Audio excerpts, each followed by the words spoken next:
आपके सर। तो बच्चों आज हम करने जा रहे हैं इलेक्ट्रोस्टैटिक पोटेंशियल एंड कैपेसिटेंस का next article, that is the electric potential energy due to a dipole placed in uniform electric field. So बच्चों इससे पहले जो हमने आर्टिकल किया था that is the electric potential energy for a single charge, for two charges और for many charges. तो आज हम करने जा रहे हैं for a dipole. So what is the dipole? Dipole is consist of two equal and opposite charges separated by small distance. Let us suppose this is a dipole. इस तरफ अगर मैं चार्ज -q लगा दूं और इस तरफ चार्ज कौन सा लगा दूं +q, और ये कितने डिस्टेंस से सेपरेट होता है? Let us suppose this is the 2l, जो हमने इससे पहले आर्टिकल जो थे वहां पे हमने देखा था। Let us suppose this is the center of dipole. So ये लेंथ कितनी आएगी? L into L। बच्चों कई बार न्यूमेरिकल्स में हमें इसकी टोटल लेंथ दे दी होती है, let us suppose this is the length is d, या हम इसको a भी मान सकते हैं। तो कई बार जब हमें वहां पे डिस्टेंस बिटवीन द डाइपोल अगर दे दिया हो तो वहां पे हम यूज करेंगे d, and d is equal to 2l या फिर दैट इज 2l। तो हम जैसे हमें कोई न्यूमेरिकल आएगा हम वैसे ही इसको सॉल्व करेंगे। तो बच्चों अब हम निकालने जा रहे हैं इलेक्ट्रिक पोटेंशियल एनर्जी डाइपोल, और डाइपोल किस में प्लेस है? That is the in the uniform electric field. So let us suppose this is a uniform electric field, और आप बच्चों को पता है यूनिफॉर्म इलेक्ट्रिक फील्ड क्या होती है? दैट इज द जिसके बीच में स्पेस क्या हो? सेम, मींस इन दोनों के बीच में स्पेस सेम आएगा, सो that is the uniform electric field. अब बच्चों हमें क्या करना है? लेट अस सपोज हमें जो डाइपोल है, ये डाइपोल है, this is the -q charge, और ये कौन सा? This is the +q charge. इसको हमने किस में प्लेस किया है? This is placed in uniform electric field. तो बच्चों जैसे हम इसको यूनिफॉर्म इलेक्ट्रिक फील्ड में इसको प्लेस करेंगे, electric field from positive to negative इस डायरेक्शन में है, तो आप देखेंगे बच्चों ये चार्ज है, इस तरफ इलेक्ट्रिक फील्ड है, तो इलेक्ट्रिक फील्ड कहते हैं force per unit charge. So force लगेगी अगर कोई चार्ज प्लेस है इन ए यूनिफॉर्म इलेक्ट्रिक फील्ड। तो बच्चों जो इस तरफ वाला जो चार्ज है, दिस इज द +q, इसके ऊपर एक फोर्स लगेगी टुवर्ड्स द इलेक्ट्रिक फील्ड, और ये फोर्स कितनी आएगी? दिस इज द +QE, और ये इस डायरेक्शन में है।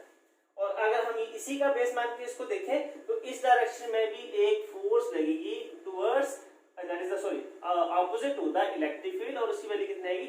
-QE, वो हो जाएगी इलेक्ट्रिक फील्ड के ऑपोजिट डायरेक्शन में।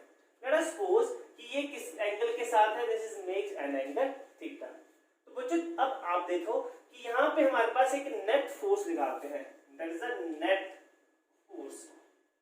बच्चों आप देखेंगे कि इलेक्ट्रिक फील्ड के इस डायरेक्शन में फोर्स कितनी है? +QE, और इस तरफ कितनी है? That is the -QE। तो नेट फोर्स कितनी आएगी? So net force is equal to that is equal to 0, means इस पे नेट फोर्स आएगी 0। अब लेट अस सपोज ये सेंटर ऑफ डाइपोल है। सो अब बच्चों आप देखेंगे कि मेरे पास लेट अस सपोज ये डाइपोल है, नेट फोर्स तो इस पे कितनी होगी? 0। अब electric field let us suppose इस डायरेक्शन में है, तो इलेक्ट्रिक फील्ड अगर इस डायरेक्शन में है तो यहाँ से इसके ऊपर एक फोर्स लगेगी। सेंटर अगर इसको मैंने पकड़ के रखा हुआ है तो इस तरफ भी एक फोर्स लगेगी, तो ये क्या करना शुरू कर देगा? This is the rotate. Rotate means इसके ऊपर क्या लगेगी? टॉर्क। सो अब इसके ऊपर आएगी दैट इज द टॉर्क। और बच्चों टॉर्क अगर, और हम ये जो हमारे पास डाइपोल है, डाइपोल की डायरेक्शन कहां से कहां होती है? फ्रॉम नेगेटिव टू पॉजिटिव, और उसकी हम एक डायरेक्शन जिसको हम क्या बोलते हैं? Dipole movement. तो बच्चों ये जो हमारे पास डाइपोल है, डाइपोल की डाइपोल मूवमेंट, इसको मैं थोड़ा डार्क करके बता रहा हूं आपको। डाइपोल मूवमेंट है इस डायरेक्शन में फ्रॉम नेगेटिव टू पॉजिटिव, और नेगेटिव टू पॉजिटिव के लिए हमने लगा दिया डाइपोल मूवमेंट। तो बच्चों अगर किसी भी डाइपोल की डाइपोल मूवमेंट हो P, और साथ में वो किसी इलेक्ट्रिक फील्ड में प्लेस है, तो उसके ऊपर जो टॉर्क आएगा that is torque is equal to that is the P cross E। ये बच्चों आपने +1 में भी देखा था, और टॉर्क क्या है? एक वेक्टर क्वांटिटी, बिकॉज P और E के बीच में क्या है? Cross product. या फिर इसको अगर हम सिंप्लीफाई करके लिखें तो this the PE sine of theta. अब साइन ऑफ थीटा क्यों? बिकॉज P और E के बीच में एंगल कितना आ रहा है? थीटा। अब बच्चों हमने निकालना है वर्क डन। और यही जो वर्क डन है वो बाद में किस में कन्वर्ट कर देंगे? In the form of electric potential energy. बच्चों वर्क डन हम निकालेंगे।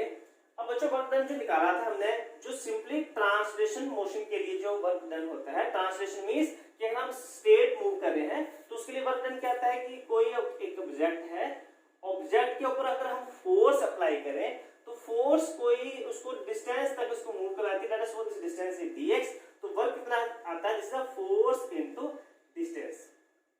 और हम इसको करते हैं कि इंटीग्रेट, अगर हम इसको लार्ज डिस्टेंस के लिए इसको कैलकुलेट कर रहे हैं।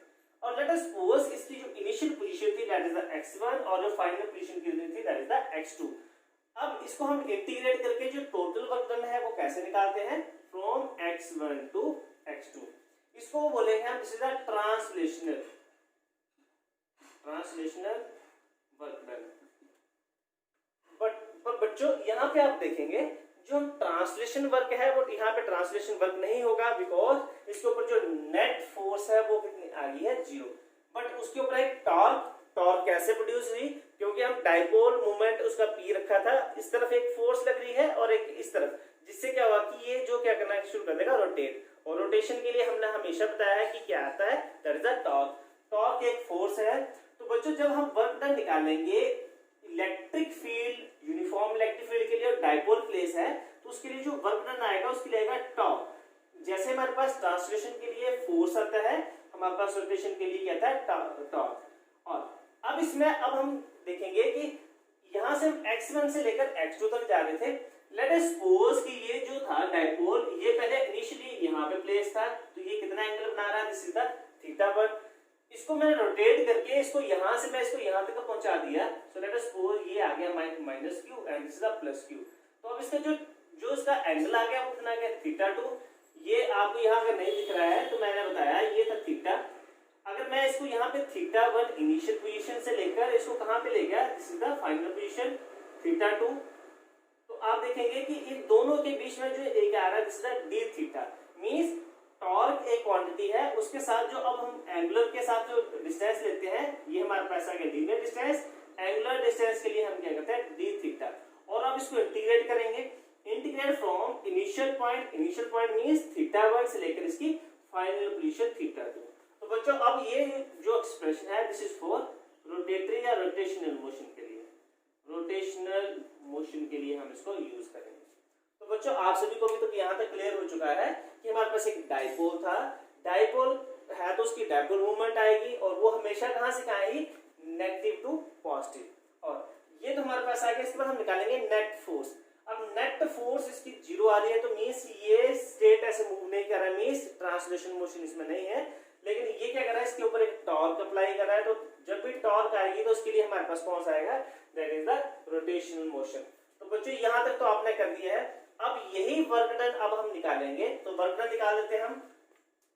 So work done is equal to, और ये वर्क डन किसकी वजह से लग रहा है, क्योंकि टॉर्क जो फोर्स लग रही है वो लग रही है इस डायरेक्शन में, और बच्चों हम इसको रोटेशन इस तरफ लेके आ रहे हैं, और यही जो वर्क डन है that is told in the form of potential energy. तो कितना एंगल लेके आ रहे हैं हम इसको, d θ। और ये जो वर्क डन हो रहा है ये किसकी वजह से हो रहा है, this is the work done by conservative force. और कंजर्वेटिव फोर्स यहाँ पे कौन सी है, this is the electrostatic force. तो यहाँ मैं वर्क इलेक्ट्रोस्टैटिक लिख रहा हूँ। अब इसको हम कहां से कहां लेके जा रहे हैं, from θ1 to θ2, torque into d θ। अब बच्चों यहाँ पे एक देखने वाली बात है कि हम जो हमारे पास फोर्स लग रही है वो इस डायरेक्शन में लग रही है, ड्यू टू इसकी वजह से conservative force means electrostatic force की वजह से जो हमारे पास टॉर्क है वो इस डायरेक्शन में है, एंगल इस डायरेक्शन में है, फोर्स इस डायरेक्शन में है, एंगल इस डायरेक्शन में है। तो जो वर्क आएगा वो क्या आएगा, नेगेटिव वर्क। बिकॉज आपने ट्रांसलेशन मोशन में देखा था कि जिस डायरेक्शन में फोर्स हो और उसी डायरेक्शन में डिस्प्लेसमेंट हो तो वर्क आता है पॉजिटिव। लेकिन जिस डायरेक्शन में फोर्स हो अगर उससे अपोजिट डायरेक्शन में अगर हमारे पास वर्क हो तो उनके बीच में एंगल कितना बनता है, 180। So that is the work is equal to force into displacement, और force into displacement means f dx cos of 180 and cos 180 is equal to minus. So work done negative कब आएगा, जब दोनों फोर्स और means torque और displacement के बीच में एंगल कितना आ रहा है, 180 बोल सकते हैं, या दोनों क्या है, ऑपोजिट। तो ये वर्क डन यहाँ पे कितना आएगा, नेगेटिव। सो टॉर्क डॉट d θ, और टॉर्क की वैल्यू पहले हमने क्या पुट किया, this is the P sine theta. जब हम इसको सॉल्व करेंगे so work by electrostatic force is equal to minus θ1 to θ2, हम इसको कैलकुलेट कर रहे हैं और टॉ की वैल्यू है this is the P sine of theta into D theta. So अब बच्चों यहाँ पे जो P है एंड जो हमारे पास डायपोल मोमेंट है that is the constant quantity और E भी क्या है that is uniform, so this is the minus PE sine of theta, क्योंकि ये वेरिएबल क्वांटिटी है, क्योंकि एंगल चेंज हो रहा है तो एंगल के साथ जो जो क्वांटिटी है साइन थीटा जो है, क्योंकि थीटा चेंज हो रहा है तो उसको हम इंटीग्रेशन के अंदर रखेंगे और this is the D theta. तो बच्चों अब हमारे पास आ गया वर्क, सो हमारे पास आया वर्क बाई इलेक्ट्रोस्टैटिक फोर्स और इलेक्ट्रोस्टैटिक फोर्स के लिए माइनस पीई। और बच्चों जो साइन की डिफरेंशिएशन होती थी, साइन की डिफरेंशिएशन ये बच्चों आपने याद कर लेना, ये सिर्फ जो बायो वाले स्टूडेंट है उनके लिए थोड़ा सा डिफिकल्ट हो जाता है। डिफरेंशिएशन ऑफ साइन थीटा होती है कॉस ऑफ थीटा, लेकिन इंटीग्रेशन ऑफ साइन थीटा क्या आती है, this is the minus cos of theta. तो यहाँ पे इंटीग्रेशन किसकी है, साइन थीटा की, वो कितनी आएगी माइनस कॉस ऑफ थीटा, और कहां से कहां इंटीग्रेट कर रहे हैं हम इसको, θ1 से लेकर θ2। अब बच्चों इसको माइनस और माइनस हम प्लस कर सकते हैं, so work by electrostatic force is to P E. अब हम इसमें पुट करेंगे upper limit that is the cos मतलब थीटा के ऊपर आएगी अपर लिमिट, और अपर लिमिट कितनी है θ2, cos of θ2 minus cos of θ1। So ये है work done by electrostatic force. बच्चों मुझे लगता है यहां तक आपको क्लियर है।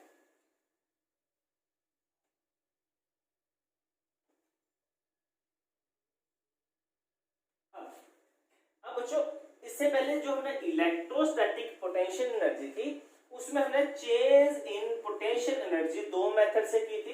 एक की थी that is the work done, change in potential energy is the negative of work done by electrostatic force, या फिर positive of work done bye external force. तो बच्चों ये दोनों ही कांसेप्ट क्लियर है। इस कांसेप्ट ये कांसेप्ट भी क्लियर है, लेकिन इसके लिए क्या यूज करेंगे हम कि इसमें change in kinetic energy that is equal to 0। तो बच्चों अब हम क्या कर रहे हैं, work done by electrostatic force, that means therefore change in potential energy, change in potential energy and change in potential energy delta U is equal to minus work done by electrostatic force. और यहाँ पे जो work done कौन कर रहा है, ये कर रहा है इलेक्ट्रोस्टैटिक फोर्स।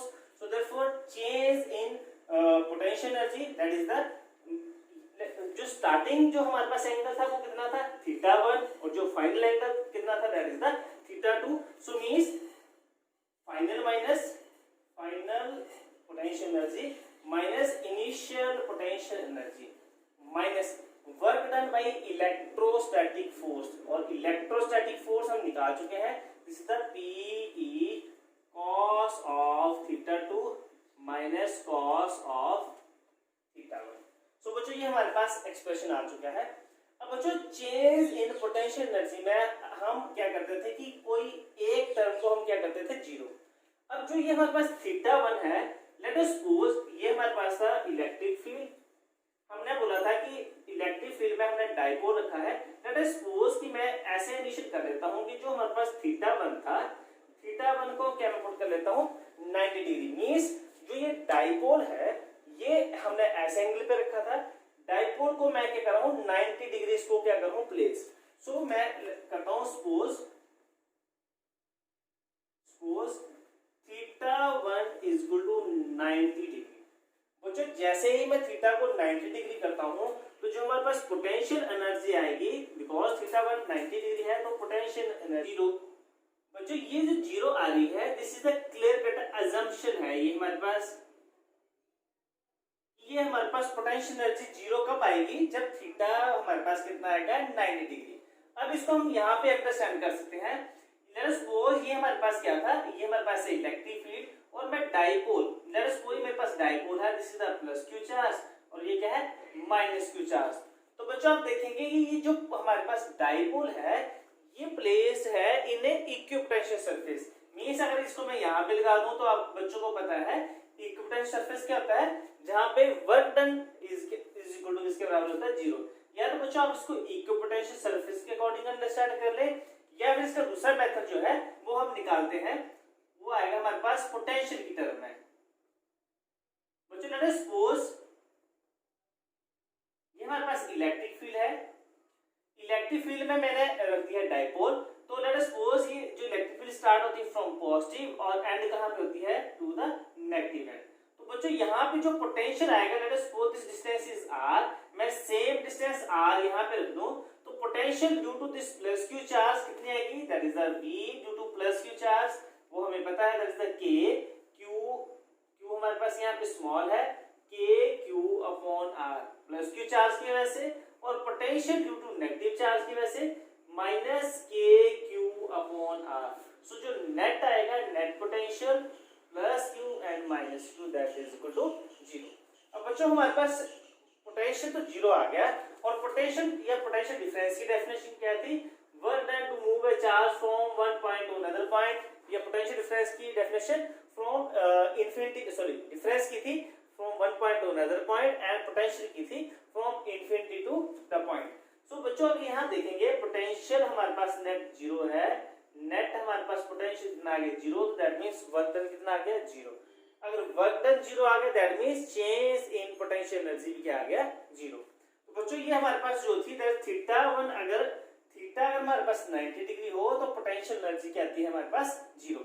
बच्चों इसको जब हम स्पेशल केसेस लिखेंगे वहां पे भी आपको यहाँ पे अंडरस्टैंडिंग हो जाएगी कि 90 पे क्यों 0 आती है। तो बच्चों थीटा1 तो मैंने 91, ये हमारे पास हमने क्या कर दिया इसको 0, और थीटा2 जो थीटा2 है उसको हम क्या लिख देते हैं, थीटा2 को हमने थीटा लिख दिया, तो हमारे पास जो u थीटा2 है उसको सिंपली हम क्या लिख दें u। बच्चों ये वाली जो इक्वेशंस आई हैं, इन इक्वेशंस को हम इस इक्वेशन में पुट करके हम वैल्यू फाइंड आउट कर लेंगे। सो u थीटा2 को हम सिंपली क्या लिख रहे हैं u माइनस u थीटा1 कितना आ गया, u theta is equal to 0 minus pe cos थीटा2। cos थीटा2 को हम सिंपली क्या लिख रहे हैं, theta minus cos of theta, this is the cos theta, और थीटा1 की वैल्यू कितनी है, दिस इज द 90 डिग्री। बच्चों आप सभी को पता है कि cos 90 कितना होता है 0, so that is u, that is the potential energy that is equal to pe cos of theta, या फिर हम इसको लिख सकते हैं minus p vector dot e vector. तो बच्चों इसमें से कोई भी एक्सप्रेशन यूज कर सकते हैं। तो अब आप बच्चों यहाँ पे देखेंगे जो पोटेंशियल एनर्जी आ रही है, that is the negative of pe cos of theta. तो बच्चों ये था potential energy due to dipole place in uniform electric field. अब बच्चों इसके बाद हम इसके करते हैं स्पेशल केसेस। तो स्पेशल केसेस में हम सभी टर्म को हम इसमें यूज करेंगे। इसमें आएगी हमारे पास फोर्स, इसके बाद आएगी टॉर्क, और इसके बाद हमारे पास आएगी पोटेंशियल एनर्जी। सो अब हम स्टार्ट कर रहे हैं। अब हम स्पेशल केसेस कर रहे हैं। केस फर्स्ट हम करते हैं, केस फर्स्ट में theta that is equal to क्या करते हैं हम 0 डिग्री। केस सेकंड में हम करेंगे that is the 90 degree, and case third में करेंगे दैट इज द 180 डिग्री। अब बच्चों सबसे पहले लेट अस सपोज कि हमारे पास ये यूनिफॉर्म इलेक्ट्रिक फील्ड है, और हमने क्या करना है, हमारे पास जो तीन टर्में थी, फर्स्ट थी हमारे पास फोर्स मींस नेट फोर्स, और सेकंड टर्म थी हमारे पास टॉर्क, और थर्ड टर्म क्या हमारे पास आएगी, this is the potential energy. So torque का जो एक्सप्रेशन था that is the P cross E, ये आप सभी बच्चों को पता है, और इसको हम सिंपली क्या लिखते हैं PE sine of theta, because cross product के लिए जो हम एंगल जो लगाते हैं that is the sine theta. और जो हमारे पास सेकंड टर्म थी that is the minus P dot E, या इसको क्या लिखते हैं PE कॉस ऑफ थीटा। और ये हमारे पास तीन टर्में आ गई। और बच्चों जो हमने चेंज इन पोटेंशियल एनर्जी, जो चेंज इन पोटेंशियल एनर्जी था, वो जो हमने जो किया था इलेक्ट्रोस्टैटिक फोर्स के लिए था, that is the work done by electrostatic force. और जो हम कर रहे थे फॉर एक्सटर्नल फोर्स के लिए, so this is the plus by external force. So जो हमारे पास एक्सप्रेशन आया था that is the delta U is equal to minus P cos of ये हमारे पास दे देते हैं, जैसे U for electrostatic force. Electrostatic force के लिए हमारे पास जो यू आया था that is the minus P cos of theta 2 minus theta 1। और यही अगर हम वर्क डन बाई इलेक्ट्रोस्टैटिक मतलब एक्सटर्नल फोर्स के लिए लिखें तो ये माइनस आ जा रहा है, तो माइनस और माइनस क्या देगा प्लस, तो this is the P E, sorry यहाँ पे ई लगाते हैं, P E cos of theta 2 minus theta 1। So अब हम स्टार्ट करेंगे हैं। सबसे पहले हमारे पास आएगा theta is equal to 0 means electric field हमारे पास है, इलेक्ट्रिक फील्ड और पी हमारे पास डायपोल मोमेंट है, let us suppose this is the minus Q charge और इस तरफ क्या है, this is the plus Q charge. So dipole moment हमेशा ही कहां से स्टार्ट होती है, from negative end to positive end, from minus charge to plus Q charge. तो बच्चों सबसे पहले हम इसमें देखते हैं इस तरफ जो फोर्स लगेगी that is the plus Q E और इस तरफ जो फोर्स लगेगी that is the minus Q E. तो जो इसमें नेट फोर्स आएगी that is equal to 0 plus Q E minus Q E that is equal to 0। ये कौन सा केस है, जब हमारे पास थीटा कितना है, this is the 0 degree.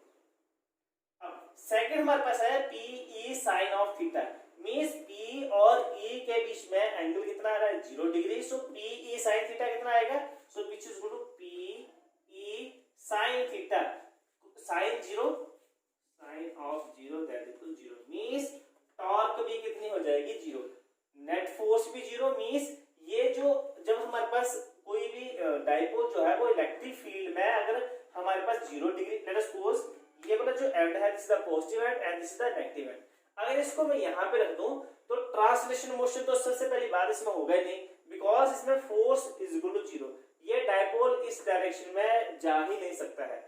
Second क्या है, इसमें टॉर्क क्या आ रहा है, P E sine of 0 and sine 0 is equal to 0 means ये यहाँ पे रोटेशन भी नहीं कर सकेगा। सो अब हमारे पास है थर्ड केस। थर्ड केस में हम देखते हैं that is the minus P E cos of theta and cos theta means minus P E cos of 0 degree. So cos 0 कितना आता है, so cos 0 is equal to 1, so this is the minus P E. तो बच्चों ये हमारे पास जो हमारे पास पोटेंशियल एनर्जी आ रही है, सो U माइनस पीई और ये जो है this is the minimum potential energy. तो बच्चों जब ये हमारे पास इसमें टॉर्क भी 0 है, इसमें एक्सटर्नल फोर्स भी 0 है और जो U है दैट इज द मिनिमम।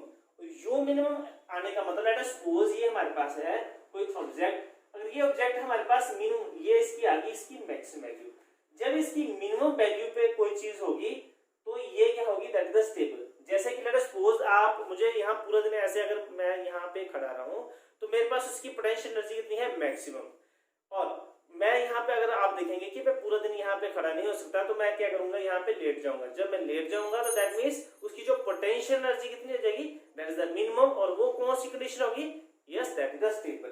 तो ये कौन सी कंडीशन आएगी, this is the stable equilibrium.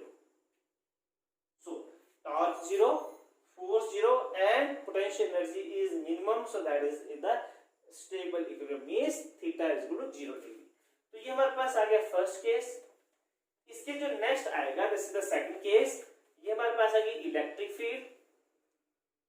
और अब हम क्या करेंगे, डाइपोल को हमने क्या किया था, this is second case, case second, और केस सेकंड में हमने थीटा को क्या पुट कर दिया, दैट इज द 90 डिग्री। सो इस तरफ चार्ज क्या है, माइनस क्यू, और इस तरफ क्या चार्ज है, प्लस क्यू। तो सबसे पहले जो बात आएगी वो आएगी फोर्स की। तो जो हमारे पास नेट फोर्स आएगी वो आएगी 0, बिकॉज इस डायरेक्शन में फोर्स की वैल्यू दिस इज द, या फिर हम ऐसे बोल सकते हैं इस डायरेक्शन में फोर्स आएगा प्लस क्यू, इस तरफ आएगा minus Q and net force that is equal to 0। So अब आएगी नेट फोर्स 0। सेकंड आएगी torque that is P E sine of, जो हमने इससे पहले लिख दिया है P cross E and P cross is sin 90 and sin 90 पे क्या होगा, PE sin 90 and sin 90 is equal to 1, so this is the PE। तो बच्चों यहाँ पे आप देखेंगे जो टॉर्क है वो आएगी इसकी maximum value, so this is the torque। so first आया फोर्स, सेकंड आया टॉर्क,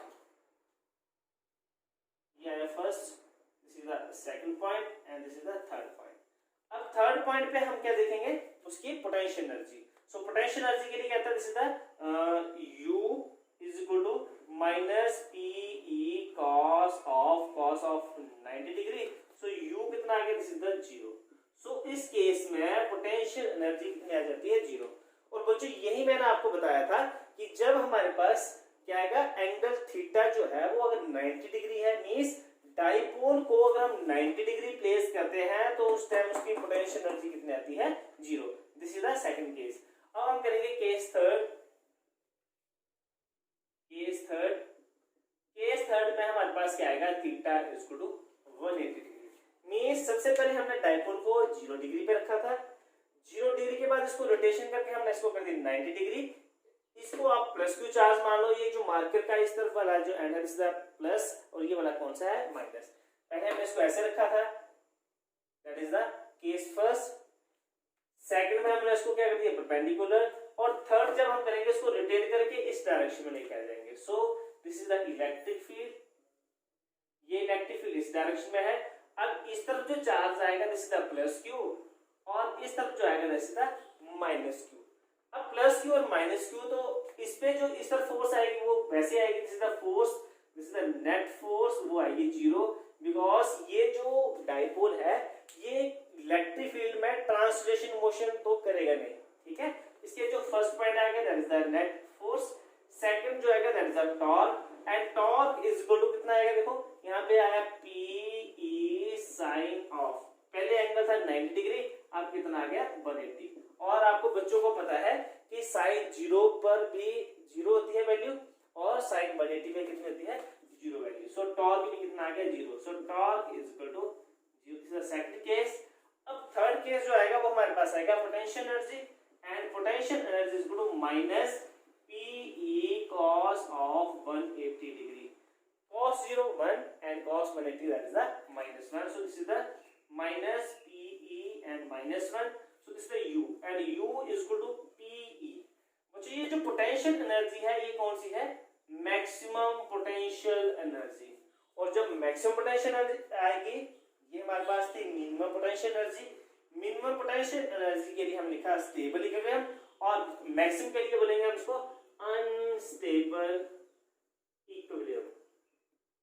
अब बच्चों इसको क्यों ऐसे अंडरस्टैंड करेंगे, बच्चों यहाँ पे अगर हम इस डाइपोल को हमने इसको ऐसे रखा है क्योंकि इस तरफ है प्लस क्यू चार्ज और हमें पता है कि जो इलेक्ट्रिक फील्ड है वो कहां से स्टार्ट होती है, प्लस क्यू चार्ज, और एंड कहां पे होती है, नेगेटिव चार्ज पे।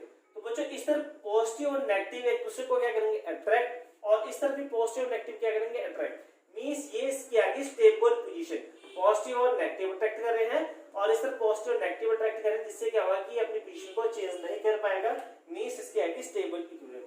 लेकिन आप इस डायरेक्शन में देखें, इस तरफ भी प्लस क्यू चार्ज है, इस तरफ भी माइनस क्यू चार्ज है, लेकिन ये अभी इक्विलिब्रियम पोजीशन पे है। लेकिन अगर इसको हम थोड़ा सा भी डिस्प्लेस करेंगे ये रोटेट करके वापस अपनी इस पोजीशन पे पहुंच जाएगा, that is in the minimum potential energy. So इसको क्या बोलेंगे हम, unstable equilibrium. Stable equilibrium means जब दोनों प्लस क्यू चार्ज और इलेक्ट्रिक फील्ड का माइनस एंड जो दोनों कंबाइन कर जाएंगे तो स्टेबल आएगा।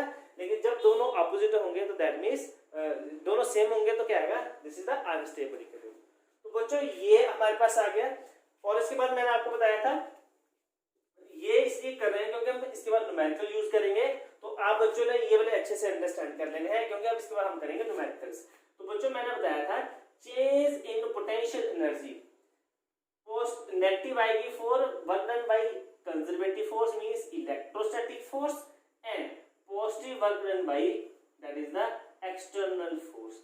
जो इलेक्ट्रोस्टैटिक फोर्स के लिए जो एक्सप्रेशन आया था that is the minus PE cos of theta 2 minus cos of theta 1। ये आया था हमारे पास किसके लिए, फॉर इलेक्ट्रोस्टैटिक फोर्स। लेकिन जब हम बात करेंगे किसके लिए, हम बात करेंगे एक्सटर्नल फोर्स के लिए।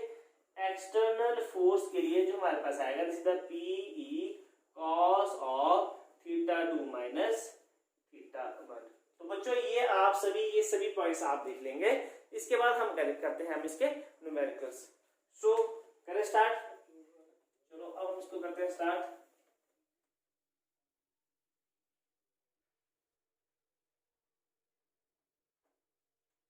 अब हम कर रहे हैं न्यूमेरिकल्स।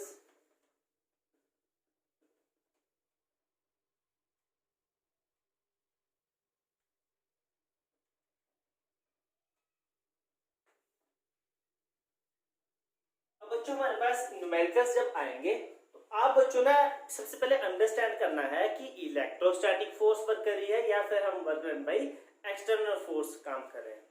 अब इसी के लिए क्वेश्चन आता है, let us suppose this is the numericals question number first. Question number first ऐसे है, what is the work done in deflecting a dipole through 180 degree from the direction that is a field lines। Means जो field lines की direction में होगा उसको हम कहां से कहां रोटेट कर रहे हैं, थ्रू 180 डिग्री। यह क्वेश्चन ऐसे करके आ सकता है कि हम इसको स्टेबल इक्विलिब्रियम से अनस्टेबल इक्विलिब्रियम की से हम इसका वर्क डन निकालना है। बच्चों वर्क डन में आपने कंफ्यूज नहीं होना है। वर्क डन या यहाँ पे क्या लिखता है वो, what is the electric potential energy. So सबसे पहले हम इसके लिए इलेक्ट्रिक फील्ड लाइंस ड्रॉ कर लेते हैं। मैंने बच्चों आपको बताया इसी क्वेश्चन का या सेकंड वर्जन क्या सकता है, from stable what is the work done in deflecting dipole from stable equilibrium to unstable equilibrium. इसमें से आप अगर कोई भी क्वेश्चन आता है तो आपने इसका आंसर ऐसे ही निकालना है। लेट अस सपोज हमारे पास इलेक्ट्रिक फील्ड इस तरफ है, स्टेबल इक्विलिब्रियम मींस कि जो डाइपोल है वो उस डायरेक्शन में है, this is the positive and this is the negative. So ये हमारे पास आ गया डाइपोल। अब हम इसको रोटेट करके यहां से इस डायरेक्शन में लेके आ रहे हैं, मींस इस डायरेक्शन से -q टू +q। तो बच्चों आप देखेंगे इस तरफ माइनस ये वाली डायरेक्शन थी और ये वाली डायरेक्शन, और एंगल कितना आ रहा है 180 डिग्री। या फिर आप बच्चों देखेंगे कि ये +q चार्ज है और ये -q चार्ज, इलेक्ट्रिक फील्ड के अलोंग ये क्या आएगी, इसकी स्टेबल पोजीशन, और इसके इस तरफ क्या आएगी, इसकी अनस्टेबल पोजीशन। तो बच्चों इसमें से मैं ऑप्शन आपको देता हूं, this is the option A, that is the -pe। Second option देता हूं +pe। थर्ड ऑप्शन दे दिया हमने, that is the +2pe। And fourth option is the -2pe। तो बच्चों वीडियो को पॉज करें और जल्दी से इसको सॉल्व करें कि इसकी इलेक्ट्रिक फील्ड या इलेक्ट्रिक पोटेंशियल एनर्जी या वर्क डन इसका कितना आएगा। सो आप स्टार्ट करें इसको, आंसर देखते हैं इसका क्या आता है। मुझे लग रहा है आप बच्चों ने ये कर दिया होगा, तो अब हम स्टार्ट करते हैं। अब बच्चों स्टार्ट करने के लिए आप देखेंगे अगर हम इसको यहां से इस डायरेक्शन में लेके आ रहे हैं, या तो हम क्या कर रहे हैं, work done bye external force. और एक्सटर्नल फोर्स के लिए जो वर्क डन आता था, work done by external force, that is a plus PE cos of theta 2 minus cos of theta 1। अब बच्चों जो इसका स्टार्टिंग एंगल था, जब हम इसको इस डायरेक्शन में रखा था उस टाइम एंगल कितना था, मींस 0 डिग्री, और इसको हम जब लेके आ रहे थे तो कितना आ रहा है 180 डिग्री। सो बच्चों इसको हम चेंज इन पोटेंशियल एनर्जी से भी कर सकते हैं, और जो हमने एक्सप्रेशन निकाला था लास्ट में हम उससे भी निकाल सकते हैं। So this is the PE cos theta 2। cos theta 2 means हम theta 2 means ये स्टार्टिंग एंगल था theta 1 और लेके कहां पे आ रहे हैं हम इसको theta 2। मैंने आपको बताया था कि जो हमारे पास जब हमने आर्टिकल स्टार्ट किया था कि हम जो स्टार्टिंग वाला एंगल है वो कुछ भी रख सकते हैं, मींस 0 भी रख सकते हैं, उसको 30 भी रख सकते हैं, 90।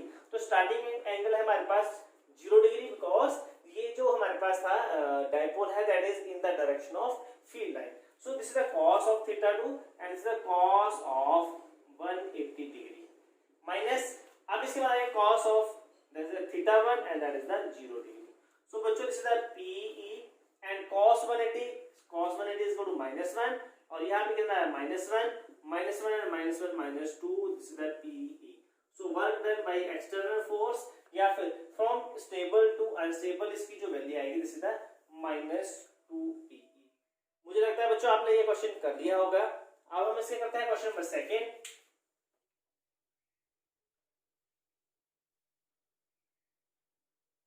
इसका जो सेकंड क्वेश्चन है बच्चों, ये क्वेश्चन जो है +4 और आपको -1 की तरफ ले जा सकते हैं। अगर आपने इसको करेक्ट किया तो ये +4 भी आ जाएंगे, और अगर इसका आपने गलत किया तो ये आएगा -1. So what is the work done in deflecting a dipole? So dipole is placed perpendicular to the electric field through an angle of 180 degree. So बच्चों अब हमें क्या करना है, हमें वर्क डन निकालना है deflecting a dipole from 90 degree to 180 degree. So अब इसके लिए ऑप्शन देते हैं, this is the PE. Second option आएगा this is the -2PE. Third option देते हैं इसका -PE and fourth option is the 0. तो बच्चों आप बताना इसका कि इसका आंसर क्या आएगा. जल्दी से आप वीडियो को पॉज करें और इसके बाद इसका आंसर निकालें. सो मुझे लग रहा है आपने आंसर निकाल लिया होगा. सो अब देखते हैं कि इसका आंसर क्या आता है. बच्चों अगर आप देखेंगे कि इलेक्ट्रिक फील्ड इसकी इस डायरेक्शन में है और हमने इसको परपेंडिकुलर इसको रख दिया है, मींस इसका starting angle that is θ1 that is the 90 degree. अब बच्चों यहाँ पे आपने एक गलती कर दी होगी. अगर आपने अच्छे से किया तब तो ठीक है, अदरवाइज मैक्सिमम बच्चे यहाँ पे गलती करेंगे कि हम इसको 90 से 180 तक लेके आ रहे हैं. हम 90 से 180 नहीं, हम इसको 90 से 180 डिग्री डिफ्लेक्ट कर रहे हैं, मींस इसको नीचे की तरफ लेके आ रहे हैं. तो 90 से इसका जो सेकंड एंगल क्या बनेगा, दिस इज द 270. अब वर्क डन कर रहे हैं तो work done bye external force क्या आएगी, PE cos of θ2 minus cos of θ1. So this is the PE cos of θ2 कितना आ रहा है, cos of 270 minus cos θ1 कितना है, cos of 90 डिग्री. तो बच्चों यहाँ पे जो PE cos of 270 90 में कितनी होती है इसकी वैल्यू, cos 90 0, तो 270 में कितना होता है 0, 0 minus 0, so this is equal to 0. तो बच्चों जिन बच्चों ने एक 0 अगर आंसर निकाला होगा that is the correct answer, और बाकी ने गड़बड़ कर दी है, उन्होंने क्वेश्चन को ही नहीं अंडरस्टैंड किया है. सो ये हमारे पास क्वेश्चन नंबर 2 है. अब इसके नेक्स्ट करते हैं, सॉल्व करते हैं हम next question.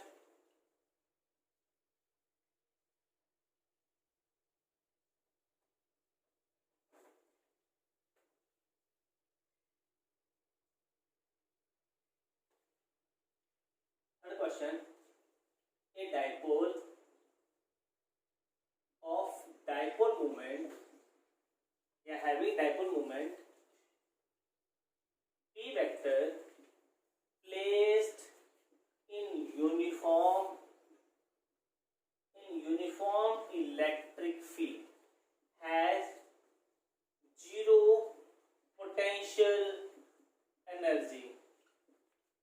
What is the angle between E and P vector? बच्चों ये क्वेश्चन बहुत ही इजी है. इसके लिए ऑप्शन मैं देता हूँ, this is the first option 0 degree, second is the π/2, third is the pi and fourth is the 3π/2. बच्चों आप वीडियो को पॉज करें और इसका आंसर निकालें. ये आपको +4 की तरफ ले जाएगा अगर आपने इसका राइट आंसर दिया, और -1 आएगा जब आपने इसका रॉन्ग आंसर दिया. सो आप बच्चे वीडियो को पॉज करें और इसको सॉल्व करें. मुझे लगता है आप बच्चों ने कर लिया है. जो भी आपका आंसर आ रहा है चाहे राइट या रॉन्ग, आप उस क्वेश्चन को उसके आगे टिक लगा के रख लें. फिर अब हम चेक करते हैं कि हमारा क्या आंसर आता है. बच्चों हमने बोला था कि हमारे पास एक डाइपोल है, this is the -q and this is the +q, place in uniform electric field. और जो डाइपोल है उसकी डाइपोल मोमेंट कितनी है P और इस तरफ कितनी है E. हमें बताना है कि एंगल P और E के बीच में कितना आएगा. सो सबसे पहले हमें क्या गिवन दिया है, this is the U, potential energy कितना होता है PE किसके बराबर है, this is the cos of theta. अब बच्चों पोटेंशियल एनर्जी हमारे पास 0 है. पोटेंशियल एनर्जी 0 मींस यहाँ पे P और E 0 नहीं होगा, तो वैल्यू किसकी 0 होगी, मींस cos ऑफ थीटा किसके बराबर आएगा 0 डिग्री. और cos थीटा कब 0 होता है, cos थीटा होता है 0, that is the cos of 90 degree. So cos से cos कैंसिल, सो थीटा की वैल्यू कितनी आ रही है 90 डिग्री. तो बच्चों जिन बच्चों ने ये वाला आंसर दिया है उसके लिए कांग्रेचुलेशंस, और जिन्होंने नहीं किया है तो वो लगातार ट्राई करते रहे, आपका आंसर भी आ जाएगा. सो ये हमारे पास थर्ड क्वेश्चन है। चलो अब इसके हम करते हैं नेक्स्ट क्वेश्चन।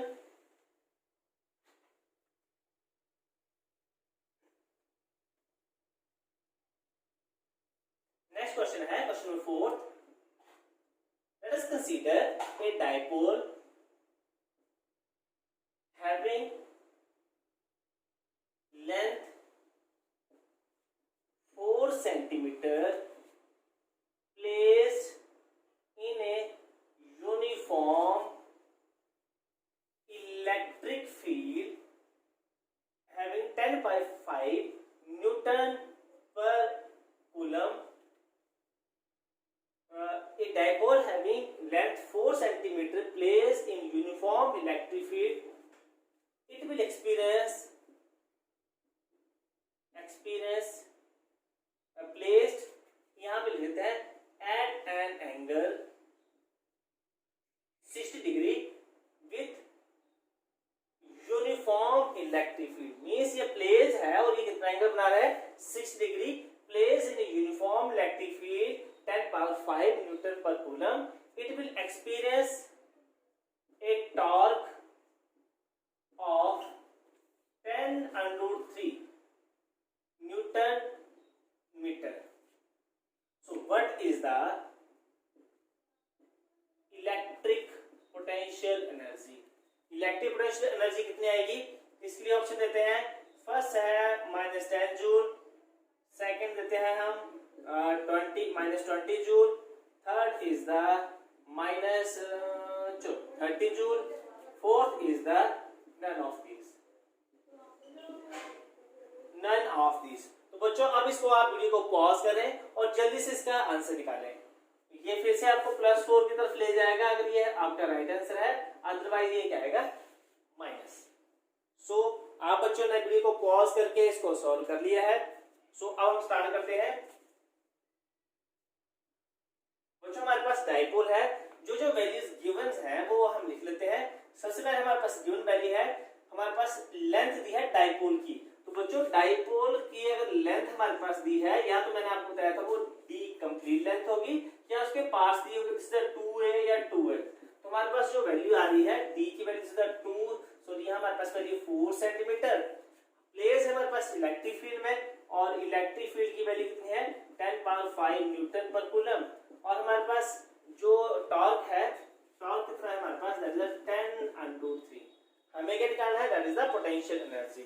और पोटेंशियल एनर्जी कितना आता है minus PE cos of theta. So हमारे पास एक थीटा दिया है and theta is equal to 60 degree. So बच्चों जो हमारे पास गिवन वैल्यू है हम वहीं से स्टार्ट करते हैं। हमारे पास दिया टाउ होता है PE sine of theta and that is the 10√3। अब हमें इसकी जरूरत नहीं है, तो this is the PE sine theta. Sine जो थीटा है that is the sine of 60 degree, this is the 10√3। और sin 60 कितना आता है, this is the PE sin 60 is equal to √3/2। so this is the 10√3, 100 से 100 cancel, so PE is equal to 10 into 20। ये हमारे पास आ गई किसकी वैल्यू PE। अब हमारे पास है U, और U किसके बराबर है, U is equal to -PE cos कितना दे दिया है थीटा इक्वल टू 60 डिग्री। और PE की वैल्यू हम यहाँ से निकाल चुके हैं, so this is the -20 and cos 60 sin 30 का reverse, so this is the 1/2, so 2 से 2 कैंसिल, सो यहाँ पे आएगा U is equal to -10 joule. So जिन बच्चों का ये 10 जूल आया है आंसर, मींस वो बच्चे अंडरस्टैंडिंग से कर रहे हैं, समझदारी से कर रहे हैं। बाकी बच्चे भी वैसे ही ट्राई करें, आप बच्चों का भी ये क्वेश्चन आ जाएंगे। सो ये लास्ट क्वेश्चन है हमारे पास अब, क्योंकि ये हमारे पास इलेक्ट्रोस्टैटिक पोटेंशियल जो है इसका लास्ट आर्टिकल है और हम इसका लास्ट ये न्यूमेरिकल कर रहे हैं। बाकी के न्यूमेरिकल्स आप नेट से या बुक से निकालें और उनको सॉल्व करें। आप उनको सॉल्व कर पाएंगे अगर आप उनको अच्छे से अंडरस्टैंड करेंगे और उनको फिर उनको क्या करेंगे, आप उनको सॉल्व। सो ये लास्ट क्वेश्चन है, क्वेश्चन नंबर 5। अब ये लेट अस सपोज हमारे पास है इलेक्ट्रिक फील्ड। बच्चों ऐसे करते हैं, लेट अस सपोज कि मेरे पास एक डाइपोल है, this is the -q and this is the +q। ये जो है एंगल बना रहा है, this is makes an angle 60 degree with the electric field. अब बच्चों इस डायपोल को मैं यहां से लेकर इसको इस तरफ लेके आ गया, this is the minus Q and this is the plus Q, और इस तरफ भी एंगल कितना बना है 60 डिग्री। तो आप बच्चों के लिए ऑप्शन है, इसके लिए आएगा पोटेंशियल एनर्जी निकालनी है आपने या वर्क डन, तो that is the PE, first option है। सेकंड है minus PE, third is the 2PE and fourth is equal to 0। तो बच्चों आप इसको जल्दी से सॉल्व करें, और अगर आपका आंसर आ जाता है तो ये आपको +4 की तरफ और नहीं तो -1 की तरफ ले जाएगा। सो सॉल्व करें। वीडियो को आप पहले पॉज करेंगे, पहले आप खुद का आंसर निकालें, फिर इसके बाद मेरी वीडियो देखें कि इसका आंसर क्या आएगा। सो अब बच्चे देखेंगे कि इसमें जो स्टार्टिंग एंगल है दैट इज द θ1। θ1 कितना है 60 डिग्री, मीन स्टार्टिंग एंगल ये है। अब बच्चों यहाँ पे अपने यहाँ ये गलती नहीं करनी कि आपको ये 60 दिया हुआ है, एक्चुअली में यहाँ 60 से हम इसको इस तरफ रोटेट कर रहे हैं। अगर ये 60 है तो दैट मींस ये कितना आ गया, दिस इज द 120, मींस हम इसका θ2 जो निकाल रहे हैं that is the 120 degree. So अब हम निकाल देते हैं पोटेंशियल एनर्जी, क्योंकि हम इसके अगेंस्ट निकाल रहे हैं, तो work done bye, so this is the external force, this is the PE cos of θ2 minus cos of θ1। so PE cos of θ2 means final angle जो था that is the cos of 120 minus initial angle is the cos of 60 degree. so अब बच्चे जल्दी से देखेंगे इसका answer क्या आएगा। cos 60 पे जो इसकी वैल्यू आती है that is equal to cos 60 पे वैल्यू आती है 1/2, और जो cos 60 है तो दैट मींस ये आप सभी बच्चों को पता होना चाहिए कि जो हमारे पास कोसाइन कर्व्स है वो इस तरीके से चलती है, मींस 0 पे जो इसकी वैल्यू आती है 1, 90 पे इसकी कितनी आती है दैट इज द 0, और इसके बाद जो इसकी वैल्यू आती है सीधा +1, मींस रिवर्स होने पे ये वैल्यू कितनी आती है इसके ऑपोजिट। तो अगर cos 60 पे ये 1/2 है दैट मींस cos 120 पे कितनी आएगी सीधा -1/2। तो आप इसको देखेंगे this is the PE 1/2 and 1/2, this is the 1, so this is the -1, so this is the -PE, so this is the external force जो इसकी वैल्यू आएगी वो आपके पास ये वैल्यू आ रही है। सो बच्चों इसी तरह से आप सभी न्यूमेरिकल सॉल्व करते रहें, आर्टिकल को आप पहले अंडरस्टैंड करें अच्छे से, इसके बाद आप इसके न्यूमेरिकल को सॉल्व करें। तो बच्चों यहीं तक था, अब मिलते हैं नेक्स्ट वीडियो लेक्चर के लिए, तब तक के लिए